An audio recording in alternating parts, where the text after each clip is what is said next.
इस संसार में मनुष्य उस प्रकार रहता है जैसे जेल में कैदी रहते हैं। जैसे जेल में कैदियों में कई गुट हो जाए और उनमें से दो चार सरदार हो जाए, और जिस गुट का सरदार मतलब जिस काफिले का सरदार कमज़ोर होगा और सीधा होगा तो उनके दल के जो है आदमी कम हो जाएंगे, और जिन दल का सरदार उजड़ और उत्पाती होगा उनमें ज़्यादा हो जाएंगे।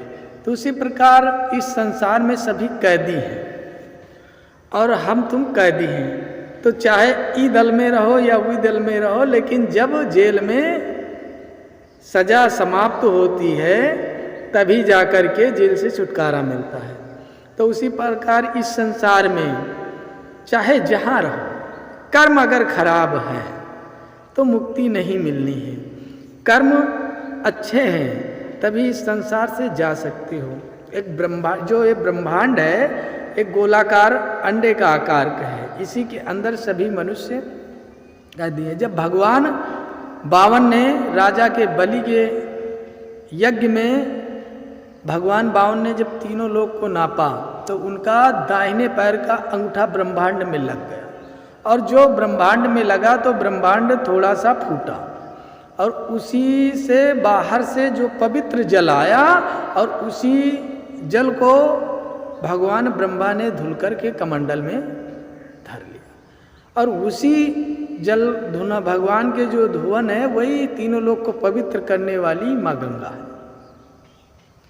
तो हम तुम यहाँ पर जो कर्म किए हैं उस कर्म के आधार पर कैद हैं, और जब हमारे तुम्हारे कर्म नष्ट हो जाएंगे तभी तुमको मुक्ति मिल सकती।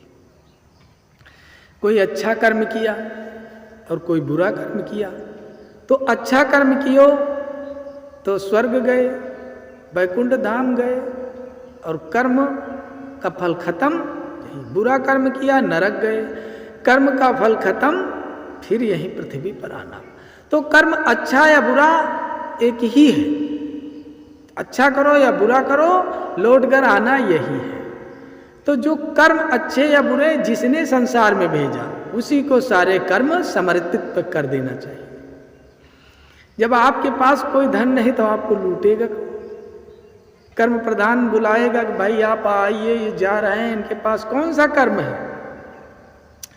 तो उनके दूत बताते हैं कि महाराज जी इन्हें कोई कर्म ही नहीं लेके गया, सब यहीं छोड़ गए। तो कहीं ठीक है भाई जाने दो। और जब तक कर्म की गठरी बांध के रखी तब तक को भटकना पड़ेगा। गंगा नहाए पाप धुले, पुण्य अपने पास रखी, लेकिन गंगा मैया भी राह देखती हैं कि कौन आएगा और मुझको छुएगा, मैं पापों से छुटकारा पा जाऊंगी। मैया भी तो पाप से ग्रसित हो जाती हैं। तो गंगा माँ के पाप धुलते हैं जो संत होते हैं, जो इस संसार से दूर, जिनके हृदय में भगवान नारायण का वास हो।